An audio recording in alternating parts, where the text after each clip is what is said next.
monde, j'espère que vous allez bien.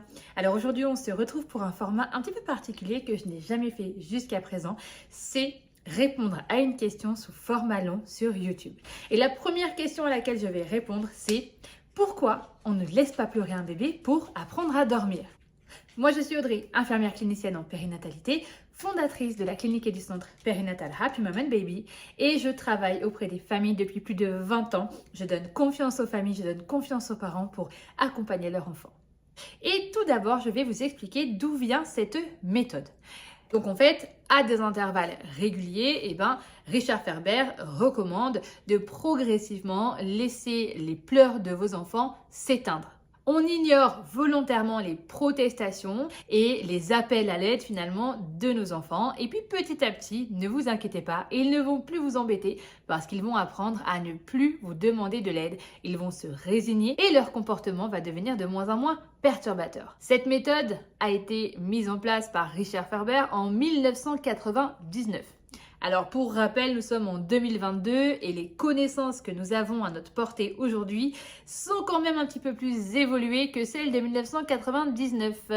Alors, une foule d'experts américains sont d'accord sur certains points et on va voir un petit peu sur quoi ils sont d'accord. La première des choses, c'est que cette méthode ne va pas du tout, mais genre pas du tout, être adaptée aux petits bébés. C'est-à-dire même aux enfants jusqu'à à peu près 18 mois, 2 ans. C'est absolument inadapté étant donné que vos enfants ont des besoins multiples et qu'ils peuvent, ces besoins, se manifester la nuit. Donc ça veut dire que ne pas répondre aux pleurs de votre enfant la nuit va forcément impliquer une non-réponse à leurs besoins. Car votre enfant peut se réveiller parce qu'il a faim, parce qu'il a soif, parce qu'il a froid, parce qu'il a passé une sale journée, parce qu'il a mal quelque part, parce qu'en fait, il ne sait pas faire ces choses tout seul. Il ne sait pas répondre à beaucoup de ses besoins de manière autonome. Deuxième des choses, c'est que l'histoire de vie de votre enfant, son histoire d'accouchement, son arrivée dans ce monde, va conditionner un petit peu son besoin d'avoir confiance dans la personne qui répond à ses besoins.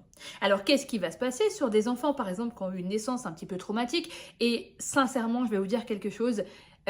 Venir au monde, c'est pas quelque chose de forcément très agréable, d'accord? On est tout coincé comme ça dans un utérus, on a maman qui vient pousser fort, parfois ça met longtemps, parfois on est coupé, on n'arrive pas à respirer correctement, le passage dans le bassin est difficile. Tout arriver dans ce monde pour un bébé n'est pas forcément quelque chose de ultra méga génial. Donc il faut bien comprendre que tout ça en fait vient fragiliser la sécurité émotionnelle et affective de vos enfants et que tout ce qui est technique d'entraînement au dodo, de laisser pleurer, va augmenter un petit peu cette insécurité. Il faut savoir aussi que les experts sont d'accord, encore une fois, et confirment que laisser pleurer un enfant jusqu'à vomir, jusqu'à hurler, jusqu'à être en détresse n'est pas du tout une bonne idée. En fait, ça va créer des traumatismes chez vos enfants et forcément, et en même temps, je sais pas, c'est un petit peu de bon sens dans le fond. Si vous-même, en fait, quand vous êtes dans une situation d'inconfort, dans une situation d'insécurité, si personne ne vous vient en aide, mais qu'est-ce que ça crée chez vous, en fait? Qu'est-ce que ça fait chez vous? C'est-à-dire qu'imaginez, aujourd'hui, vous êtes à la place de votre bébé, vous êtes quelqu'un qui n'est pas dépendant. Je vais prendre un exemple. Aujourd'hui, vous vous blessez, vous avez mal au genou et que vous pouvez pas bouger, vous pouvez pas marcher, puis votre genou est immobilisé. Et là, vous demandez à quelqu'un de vous apporter à manger parce que vous n'arrivez pas à vous lever et que vous avez besoin de cette autre personne pour manger. Et vous allez appeler une fois, et vous allez appeler 2 fois, et vous allez appeler 3 fois. Et au final, cette personne ne vient jamais. Elle vient jamais. Mais qu'est-ce qui va se passer dans votre tête en fait? Qu'est-ce qui va se passer dans votre corps? Est-ce que vous allez avoir confiance en cette personne? Ou est-ce que vous allez essayer de vous lever, vous casser la figure pour aller chercher à manger? Est-ce que vous allez crier de plus en plus fort? Qu'est-ce qui va se passer dans votre tête quand vous avez besoin de quelqu'un ou de quelque chose et que personne ne vous répond? Donc pour moi, c'est une bonne partie de bon sens en fait, le gros non-sens finalement de cette technique de pleurs progressifs pour éteindre finalement les pleurs. Le troisième point sur lequel les chercheurs et les experts du coup sont d'accord, c'est que laisser pleurer un enfant jusqu'à extinction finalement, jusqu'à ce qu'il se taise et qu'il ne réclame plus personne. Donc ça veut dire laisser un enfant s'endormir sans l'apaisement parental. S'endormir sans l'apaisement parental, comme dans l'exemple que je vous ai donné juste avant, ça veut aussi dire que laisser apprendre à un enfant à s'endormir par lui-même, ça ne peut pas fonctionner s'il y a une raison aux problèmes de sommeil, aux difficultés de sommeil de votre enfant. Si votre enfant a une pathologie, si votre enfant vit de l'anxiété, si votre enfant a un inconfort, si votre enfant a une douleur, si votre enfant n'arrive pas à régler un de ses problèmes tout seul, si votre enfant fait des terreurs nocturnes, si votre enfant fait des cauchemars, si votre enfant a un problème d'énurésie, si votre enfant a faim, si votre enfant a un déséquilibre de son horloge biologique, une désynchronisation de son rythme circadien. En fait, en gros, quand vous regardez un peu, il y a dans beaucoup de situations que ça ne va pas fonctionner. Quatrième chose sur lesquelles les chercheurs et les experts sont d'accord, c'est que la méthode Ferber n'apprend pas à vos enfants à dormir ou à s'endormir. Les enfants se voient simplement refuser l'accès à la disponibilité de leurs parents parce qu'ils ne le sont pas. Alors, j'aimerais quand même dans ce point préciser que si vous n'êtes pas disponible à répondre aux besoins de vos enfants, eh bien faites de la place, essayez de comprendre pourquoi vous n'avez pas cette disponibilité. Qu'est-ce qui dans votre quotidien ou dans votre vie vient vous surcharger au point de ne pas pouvoir répondre aux besoins de votre enfant. Il n'y a pas besoin de culpabiliser et d'en faire plus que ce que vous êtes capable de faire. Il s'agit ici de comprendre qu'est-ce qui, dans ma vie d'adulte, fait qu'il n'y a pas de place pour accompagner cet enfant.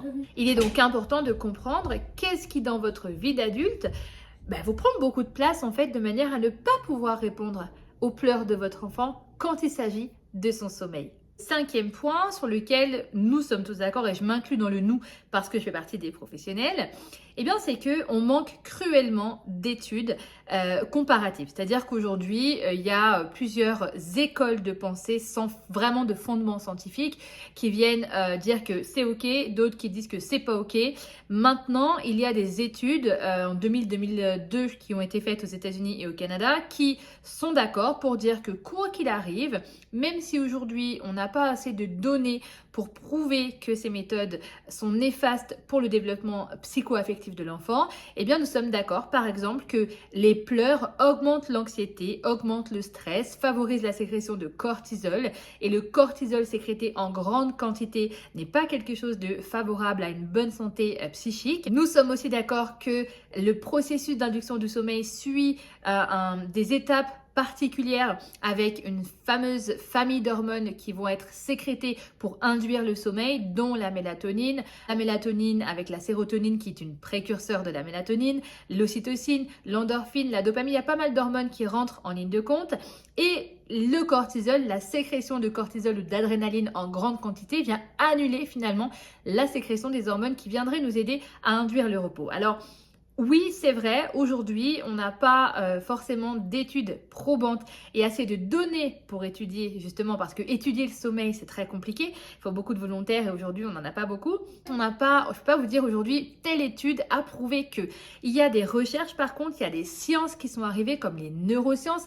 Vous avez, par exemple, le docteur Catherine Guéguen qui explique vraiment très très bien pourquoi est-ce que ces méthodes ne sont pas bonnes? Qu'est-ce qu'elles font dans le cerveau? Il y a ces détracteurs qui, je ne sais pas pour quelle raison, en fait, sincèrement, je vais vous dire la vérité, je ne sais pas, en fait, pour quelle raison il y a des détracteurs au bon sens et au sens physiologique et humain des choses, en fait. Est-ce que, je sais pas, est-ce que c'est parce que finalement, on essaye de détenir une vérité absolue, qu'on veut pas la faire évoluer et finalement, peut-être que ça arrange tout le monde de laisser pleurer un enfant et ça demande moins d'implication de la part des parents et donc une disponibilité plus rapide peut-être.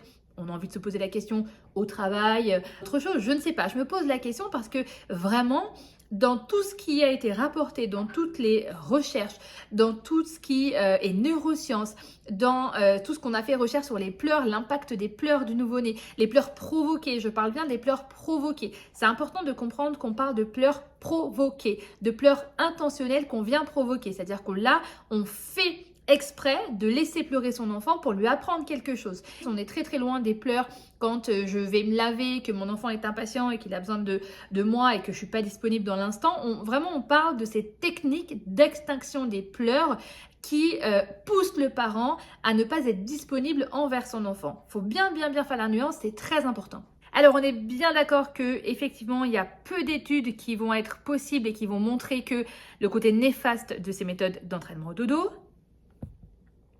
Par contre, on va être d'accord que laisser pleurer un enfant tout seul, l'entraîner à s'auto-apaiser sans ses parents, ça va vraiment à l'encontre de nos instincts les plus profonds. Et c'est pas vraiment étonnant. Pendant la majeure partie de l'histoire de l'humanité, le plus grand problème de sommeil de nos ancêtres était presque certainement l'évitement des prédateurs. Je trouve ça très intéressant de savoir que les chasseurs-cueilleurs des temps modernes, nos ancêtres, dormaient en commun et partageaient des tâches de veille tous ensemble. Les enfants se sont blottis contre leurs parents et leurs frères et sœurs. Si les enfants criaient, il était important de les apaiser rapidement. De plus, à cette époque, ils avaient compris que les enfants avaient besoin de soins, qu'ils avaient besoin de leurs soignants, donc de leurs répondants, de leurs parents. Ils avaient besoin de quelqu'un pour s'alimenter, ils avaient besoin de quelqu'un pour s'apaiser, ils avaient besoin de tout ça en fait. Il y avait besoin de que quelqu'un comprenne les besoins de l'enfant et qu'il puisse les satisfaire sans hésiter une seule seconde. C'est-à-dire que automatiquement et instinctivement, il n'y avait pas de négligence. Alors, ignorer la détresse d'un nourrisson, d'un bébé, c'était un signe que quelque chose n'allait pas. Et laisser un enfant seul aurait constitué finalement un abandon. Donc, je ne sais pas si vous imaginez en fait un petit peu l'évolution négative de ces méthodes. En fait, c'est-à-dire que à l'époque, au final, on s'écoutait et on s'écoute de moins en moins. Et ça fait sens parce que ça ne concerne pas que le sommeil des bébés.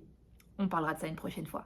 Donc, en fait, cela ne devait pas surprendre en fait que nos ancêtres aient développé des réponses émotionnelles et comportementales pour garder les jeunes enfants et les parents proches. C'est-à-dire qu'il y avait tout le village, toute la famille. Et on trouve ça encore dans beaucoup de pays qui ne sont pas conditionnés par ce système qui nous demande de nous éloigner de plus en plus de notre instinct primaire et finalement de la confiance qu'on pourrait avoir en celui-ci. On va essayer de comprendre finalement que ce passé a laissé une empreinte dans nos cerveaux. Lorsque les jeunes enfants sont laissés seuls la nuit, ils peuvent éprouver l'un des facteurs de stress les plus importants et les plus puissants connus de tous les jeunes animaux, l'anxiété de séparation. L'anxiété de séparation, c'est une réponse de panique qui va provenir d'une partie primitive du cerveau qui traite également des informations sur la douleur. Alors, que se passe-t-il lorsqu'on ignore finalement cette réponse?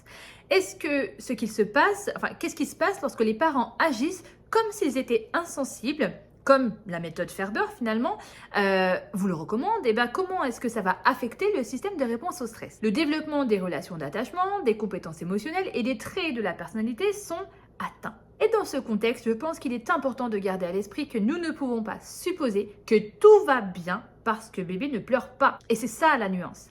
Dans une expérience récente sur des bébés dans une crèche d'hôpital, les chercheurs ont enregistré des EEG, donc des électroencéphalogrammes, au cerveau, tandis que les nourrissons ont subi différentes formes de stimulation, y compris un bâton de talon douloureux. Donc, on les a piqués au talon. Les chercheurs ont découvert qu'il n'y avait pas d'association entre les pleurs du nourrisson et les signes de signalisation de la douleur dans le cerveau. Certains bébés ont pleuré quand ils avaient mal, d'autres pas. Certains bébés pleuraient plus intensément lorsqu'ils avaient mal et d'autres pas. Et je pense que c'est pour ça que vous allez comprendre qu'avec certains bébés, ça va vite. Et avec certains bébés, ça ne fonctionne pas du tout. C'est-à-dire qu'ils ne sont pas tous égaux. Il y en a qui vont rapidement se taire, rapidement ne plus exprimer quoi que ce soit, et d'autres qui vont mettre un petit peu plus longtemps. Et merci finalement à ces bébés qui mettent un peu plus longtemps parce que finalement, ils vous permettent de faire appel à des vrais professionnels. Et oui, je suis navrée de vous dire que l'absence de pleurs n'est pas forcément un indicateur fiable de la détresse d'un bébé.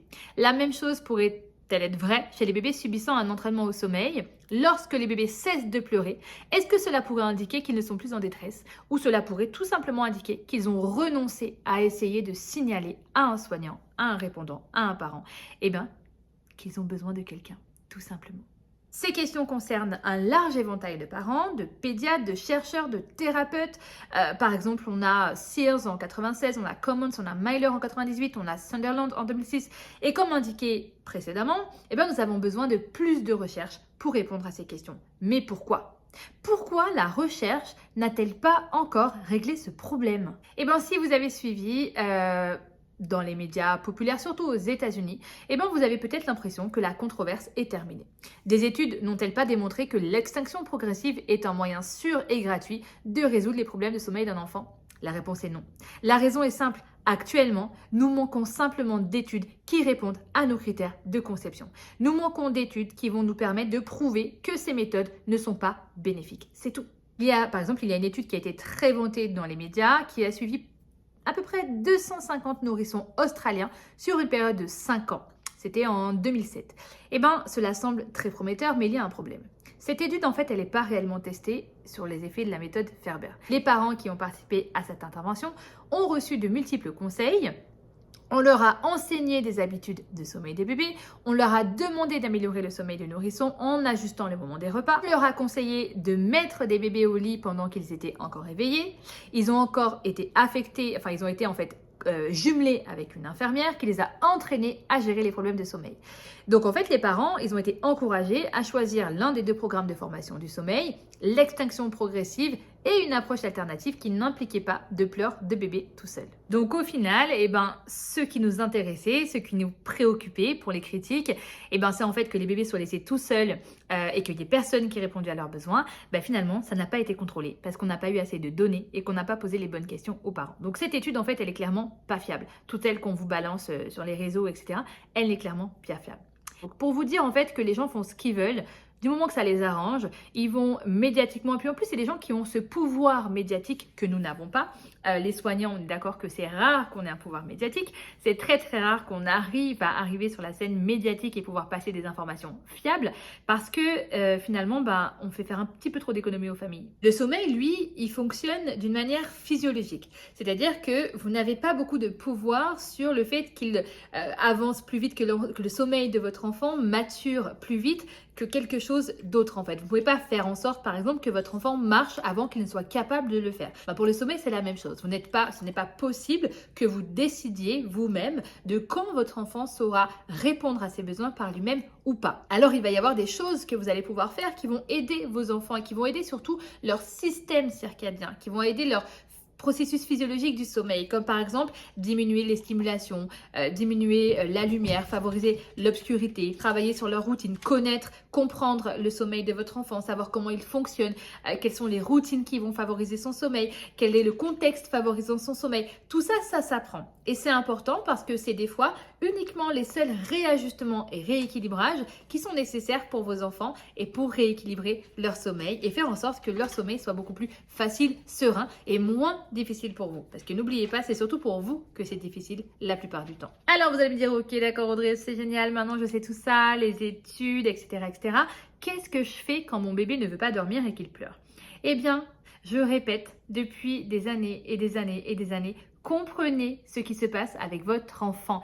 Vous allez pouvoir, avant de choisir une espèce de programme d'entraînement au dodo, je ne sais pas trop comment on peut les appeler, déjà regardez l'âge de votre enfant. Il y a des choses qui sont inacceptables, qu'on va vous recommander, qui ne font pas sens à l'intérieur de vous. Ne les faites pas. Et ne vous faites pas avoir par le marketing, ne vous faites pas avoir par tout ça parce que ce sont des méthodes qui rentrent dans nos cerveaux. En fait, le marketing, ça rentre dans nos cerveaux de consommateurs et ça appuie exactement là où on va déclencher un besoin et donc déclencher un achat. Et c'est exactement comme ça que font les personnes qui ont envie de vendre des choses et se faire beaucoup d'argent. Peut-être que je devrais réfléchir à ça des fois. En tout cas, je vous conseille de choisir des choses qui font sens pour vous, mais avant tout, essayez de comprendre votre enfant. Essayez de savoir ce qui se passe au niveau de son sommeil.